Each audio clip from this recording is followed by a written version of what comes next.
Olá pessoal, boa tarde, a paz do Senhor Jesus reine sobre o seu coração. Como vamos? Vai tudo bem?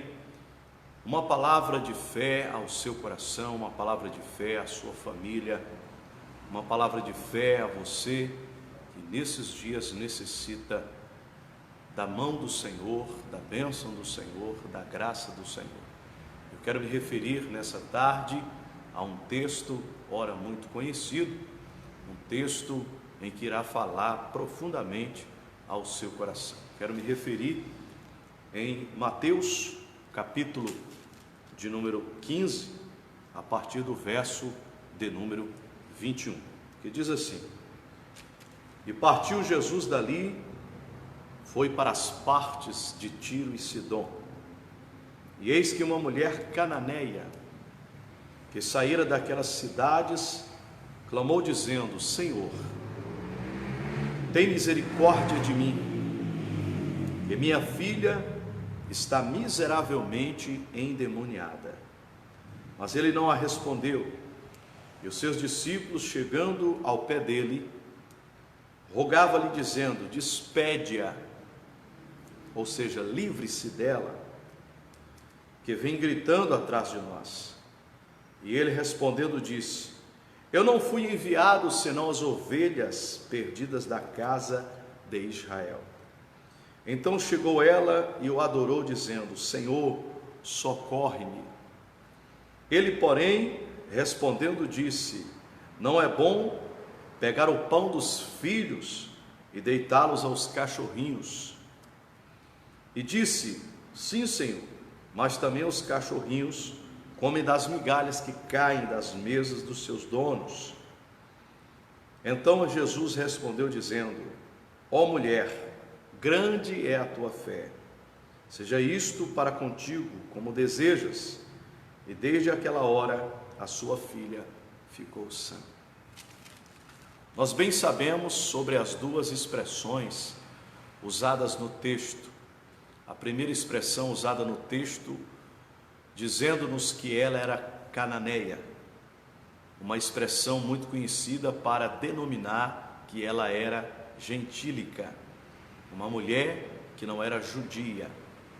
A região de Tiro e Sidom distava do norte da Galileia, também muito conhecido como uma região muito habitada por gentios.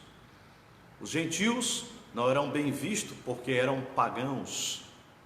Mas aí entra o projeto de Deus em salvar, em libertar, em transformar aquele que um dia foi totalmente dominado por Satanás e pelos rudimentos do mundo, e agora se faz, na presença de Deus, um homem fiel, uma mulher fiel.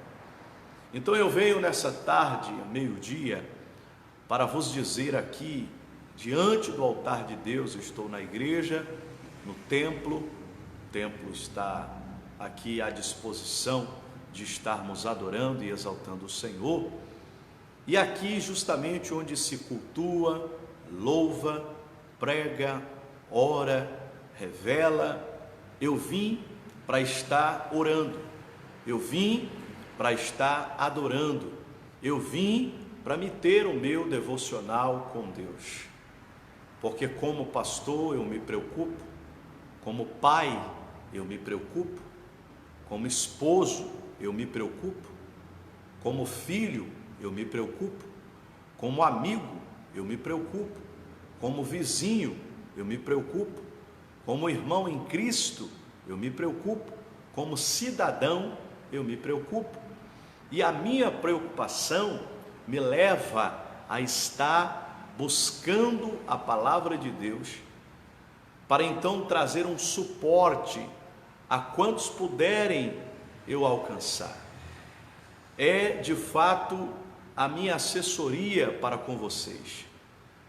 Eu estou aqui como mensageiro de boas novas, e eu trago um texto muito conhecido, que arremete-se à intolerância e a falta de compaixão na visão daqueles que não deveriam agir daquela maneira.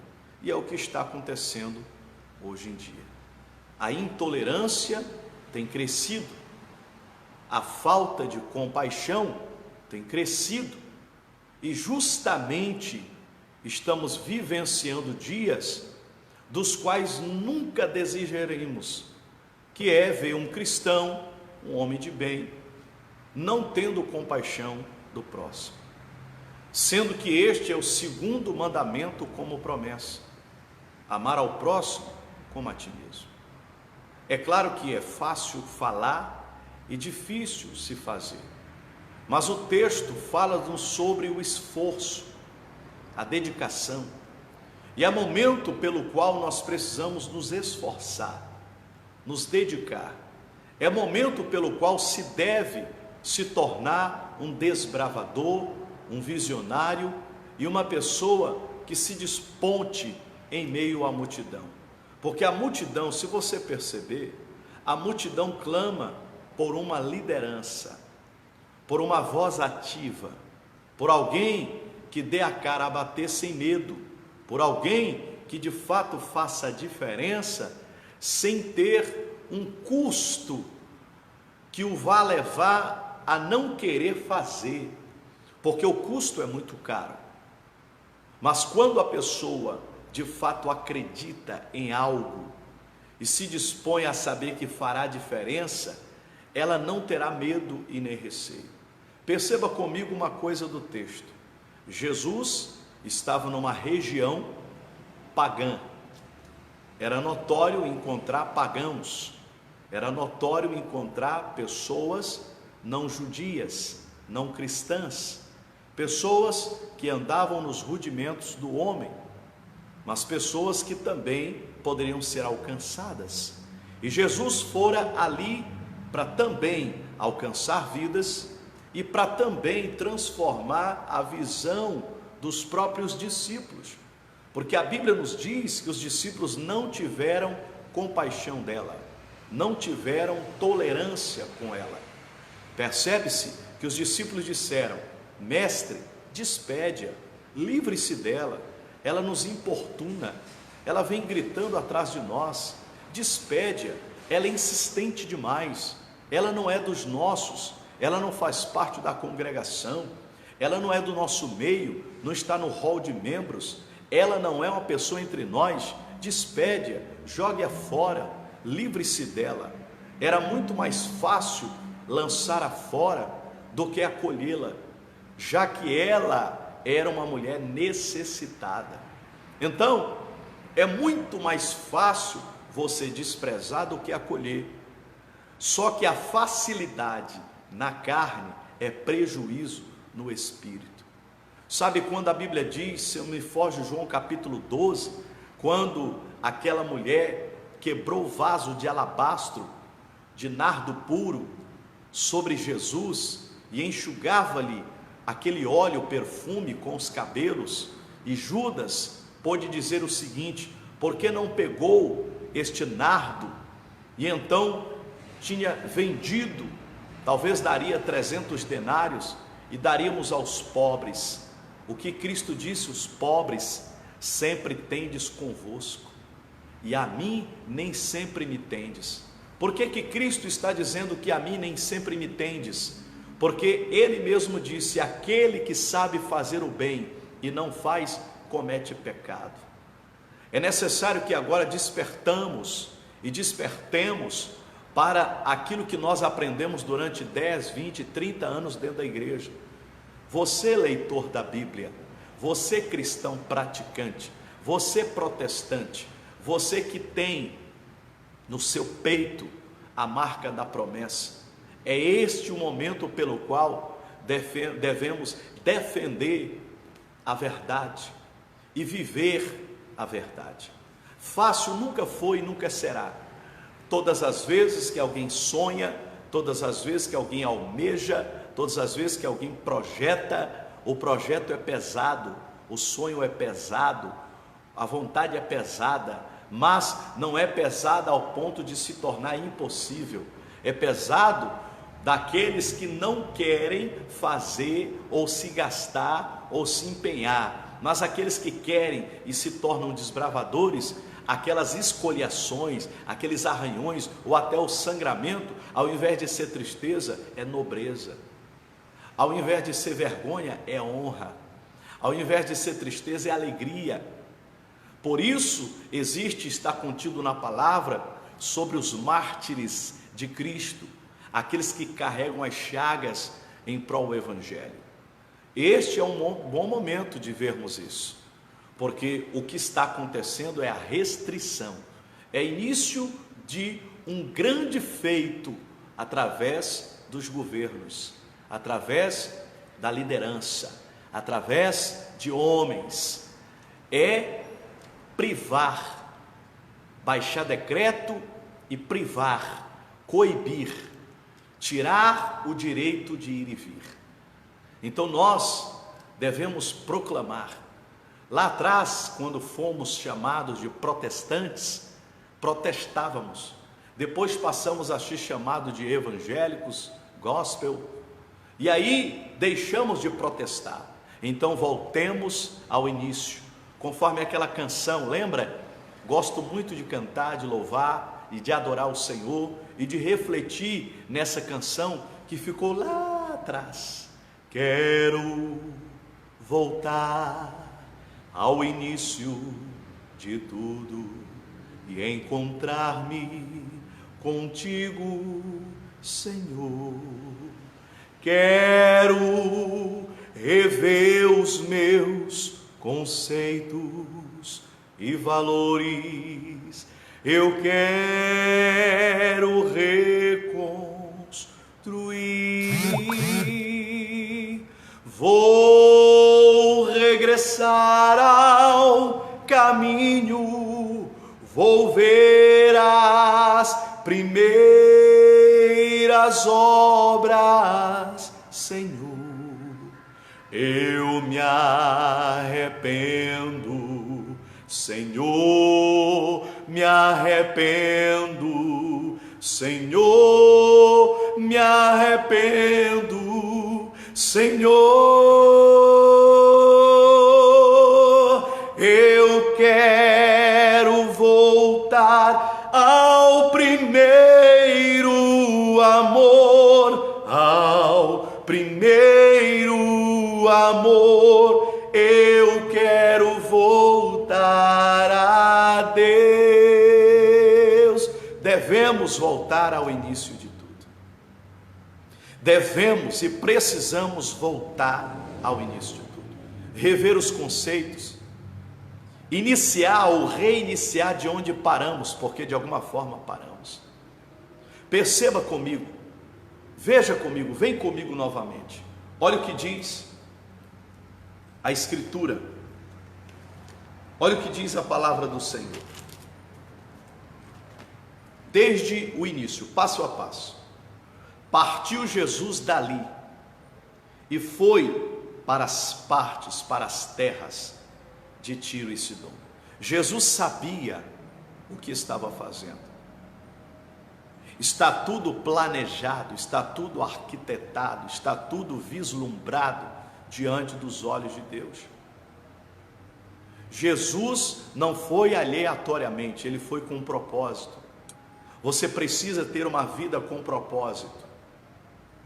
Você não pode viver a vida aleatoriamente, vivendo a sua vida como se ela fosse empurrada pela barriga, viver o acontecimento, o acaso. Você precisa ter propósito. Uma vida de propósito é uma vida de fé que te critica. Pastor, o que é isso? Justamente, você precisa ser crítico de si mesmo. Você precisa analisar o que a Bíblia está te revelando. Você foi chamado para fora, para fazer diferença na sociedade. Isso pode lhe custar caro? Pode. Porque justamente enfrentamento significa suscitar ciúme, inveja, mal-estar, incômodo. Dentro da igreja já acontece isso. Dentro da igreja existe o joio e o trigo. E quando o trigo se destaca, o joio se aborrece. E o joio, quando se aborrece, quer matar o trigo. Isso é natural, isso é comum. Agora, é muito mais grosseiro do lado de fora. Só que o Senhor Deus nos chamou para fora, a igreja do Senhor para fora. Dias atrás, semanas atrás, vimos a igreja do lado de fora, pessoas dobrando os joelhos nas ruas, pessoas dobrando os joelhos nas praças, pessoas cantando nas janelas das casas, pessoas de fato fazendo jus à palavra de Deus. E não nos calemos, e nem tampouco paremos, devemos fazer a diferença, porque quando a palavra de Deus, através do apóstolo Paulo, pediu a Timóteo para que se fizesse deprecações, se fizesse orações, intercessões e ações de graça, pelos que estão em eminência, para que tenhamos vida sossegada e quieta. Da forma que estamos vivendo, não estamos tendo vida sossegada e vida quieta. É um turbilhão de pensamento, é um terrorismo psicológico, é algo tremendo que está acontecendo, está nos tirando a paz, está retirando os nossos direitos, e nós não estamos fazendo nada. É momento de ativarmos a coragem espiritual, é momento de termos a unção que veio sobre João Batista, quando confrontou Herodes, quando confrontou Filipe, quando confrontou Herodias. É momento de termos a unção que veio sobre Elias, quando confrontou Acabe, Jezabel, 450 profetas de Baal, 450 profetas de Astarote. É momento de verdadeiramente fazermos a diferença, quando Davi teve a oportunidade de matar, de destruir, de exterminar Saul, e nunca fez, porque ele tinha um conceito diante de Deus. Ei, querido, você vai ver a diferença entre o que serve a Deus e o que não serve. Malaquias capítulo 3, verso de número 18: e outra vez vereis a diferença entre os que servem a Deus e os que não servem. Isto é uma causa nobre diante da igreja do Senhor Jesus. Igreja desperta, igreja levanta, igreja se posiciona, igreja se capacita, igreja se fortalece. Sabe o que está escrito na palavra de Deus no livro de Tiago capítulo 1, verso de número 5? Se alguém necessita de sabedoria, peça a Deus. É momento de clamarmos a Deus sabedoria, é momento de clamarmos a Deus estratégia, é momento de clamarmos a Deus para que tenhamos um posicionamento e façamos valer aquilo que Deus nos deu. Coragem, homens, coragem, mulheres, coragem, igreja do Senhor. Verdadeiramente nós temos um general de guerra, Ele é o nosso Deus, Ele está à nossa frente. Alguns anos atrás, muitos anos atrás, nós cantávamos canções que verdadeiramente vêm a calhar no dia de hoje. No dia de hoje, lembra de uma canção antiga? A canção que dizia da seguinte maneira: ouve-se um júbilo de todos os povos, os reis se prostraram ao Senhor. Ouve-se um brado de vitória, o dia do Senhor chegou. Ouve-se em todos os povos que o novo rei surgiu. Impérios resplandecem, por sua glória reinará, Leão de Judá. É o momento pelo qual precisamos ter o Senhor ao nosso lado e à nossa frente. A igreja do Senhor marcha. Quando a igreja do Senhor é perseguida, é o momento do crescimento dela, porque a igreja precisa ter no peito, precisa ter na alma o versículo que o próprio Cristo disse para Pedro: não foi a carne nem o sangue que te revelaram, mas o meu Pai que está no céu revelou pelo Espírito Santo que eu sou o Messias, que eu sou o Senhor, que eu sou o Rei dos Reis, que eu sou o Senhor dos Senhores, que eu sou a estrela da manhã, que eu sou o conselheiro pascual. Aramandarabacandaraçai. Aquela mulher era pagã, era cananeia. Aquela mulher era gentílica, era da terra de Tiro e Sidom. Aquela mulher tinha sido uma mulher desprezada, tinha Quando a expressão cachorrinho é usado, a Bíblia nos notifica dizendo que era a forma pela qual o judeu chamava o pagão gentil. Você é um cachorro, ou a sua estatura é igual a um cachorro, você vale apenas como um cachorro. Mas Cristo naquele momento não rebaixou aquela mulher, nem desprezou-a, simplesmente fez um teste espiritual para que ela pudesse realmente entender que a posição dela diante dos homens era um, e a posição dela diante de Deus era outro. Tem muita gente que confunde essas coisas. Você não precisa se posicionar a ter verdadeiros valores diante dos homens, porque os homens nunca vão te valorizar como você deve ser valorizado, mas Deus, o Senhor, tem um valor para dar à tua vida, e este valor é tão grande, tão grande, tão grande, que no domingo pascual houve justamente a celebração da Páscoa, e a verdadeira celebração da Páscoa não é chocolate, não é coelho, não é ovo de Páscoa. A verdadeira celebração é justamente entendermos que Isaías 55 se cumpre,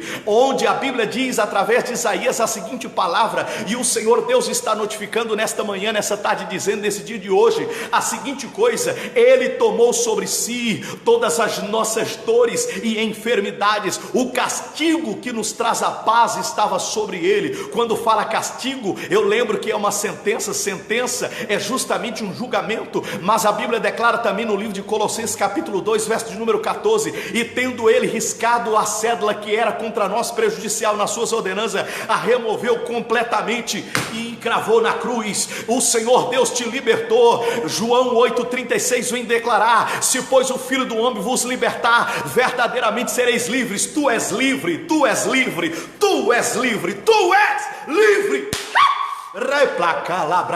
Deixa o Espírito Santo te envolver, deixa o Espírito Santo te encher, deixa o Espírito Santo falar contigo. Ei, peça sabedoria, está confuso, está desanimado, está até mesmo depressivo, ore a Deus, clame a Deus, busque a Deus. A Bíblia vem nos declarar: errais por não conhecer as Escrituras, errais por não conhecer as Escrituras. E o que diz no livro de Oséias: o meu povo está sendo destruído porque ele falta conhecimento. É momento de abrirmos a cabeça, é momento de sermos críticos, sim, é momento de verdadeiramente darmos a volta por cima, é momento de revolucionarmos.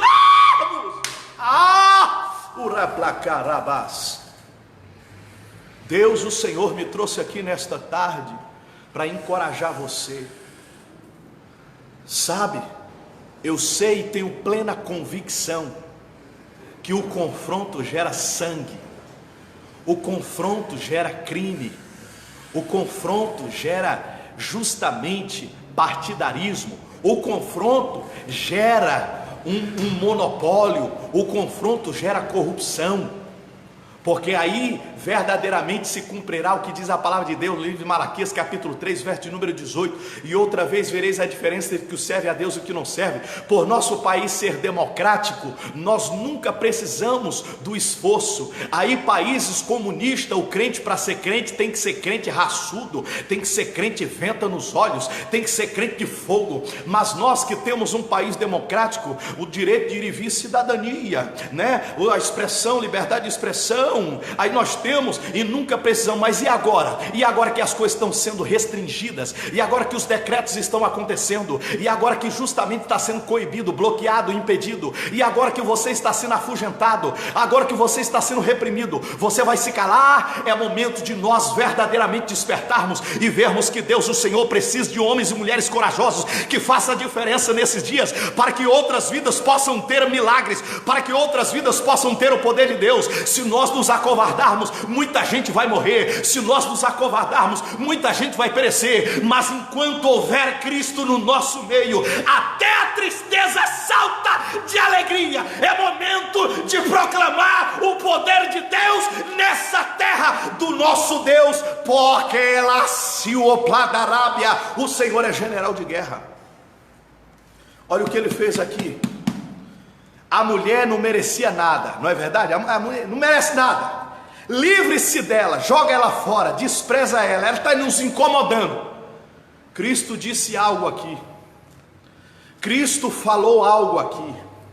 Olha o que diz: ó mulher, grande é a tua fé, seja feito conforme o teu desejo. Sabe por que que Cristo disse: seja feito conforme o teu desejo? Porque ela enfrentou. Era desprezada, era, mas ela necessitava. Dizem por aí o ditado popular, foge até da memória exatamente como se diz o ditado popular, que a necessidade faz o pulo do gato. Está na hora de você fazer o pulo do gato. Está na hora de você fazer a diferença. Tem muita gente morrendo, queridos. Tem muita gente perecendo, amados. E nós estamos amordaçados, calados. Façamos isso não. O que diz a lei dos 1000 quilômetros? Alguém já viu falar da lei dos 1000 quilômetros? Parece-me que é exatamente isso. Uma pessoa pega um carro para viajar 1000 quilômetros. Quando chega em 500 quilômetros o carro quebra. Aí vem-se a pergunta: você volta para a sua cidade para arrumar o seu carro? Ou você continua deixando o carro ali e vai em frente até você chegar ao seu destino? Se alguém disser: pastor, como é muito difícil, eu vou voltar para casa, lá eu tenho mais recursos, aí eu vou arrumar o carro e depois eu faço a viagem. Se você voltar aos 500 quilômetros, você completou os 1000 frustrado, você completou os 1000 sem nenhuma alternativa, porque você desistiu. Ei, irmão, deixa o carro aí e segue o caminho, porque justamente 1000 quilômetros que te aguarda para você fazer a diferença. Uma palavra de Deus para a tua vida, uma palavra de Deus para a tua família. Pastor, então qual é a atitude? Oração, leitura bíblica, para que você não se confunda.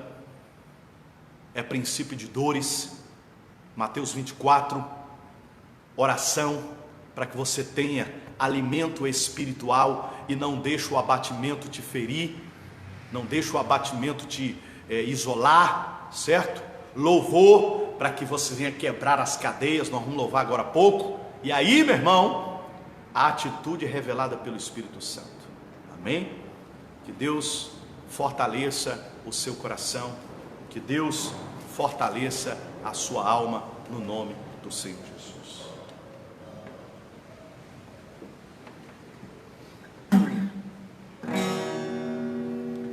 Houve-se um júbilo de todos os povos, os reis se prostraram ao Senhor. Houve-se um brado de vitória, o dia do Senhor chegou. Houve-se em todos os povos que o novo rei surgiu. Impérios reconhecem que sua destra reinará. Leão de Judá, Leão de Judá, Leão de Judá, prevalecer. Houve-se um júbilo de todos os povos, os reis se prostraram ao Senhor. Houve-se um brado de vitória, o dia do Senhor chegou. Houve-se em todos os povos que o novo rei surgiu. Impérios reconhecem que sua destra reinará. Leão de Judá, Leão de Judá, Leão de Judá, prevaleceu. E os povos virão e verão, assim hão aprender sua lei, pois a sua justiça governará. Vai! Houve-se um júbilo de todos os povos, os reis se prostraram ao Senhor. Houve-se um brado de vitória, diga, o dia do Senhor chegou. Ei! Houve-se em todos os povos que um novo rei surgiu. Impérios resplandecem de sua destra reinará. Leão de Judá, Leão de Judá, Leão de Judá, prevaleceu. E os povos verão e virão, assim hão aprender sua lei, pois a sua justiça governará.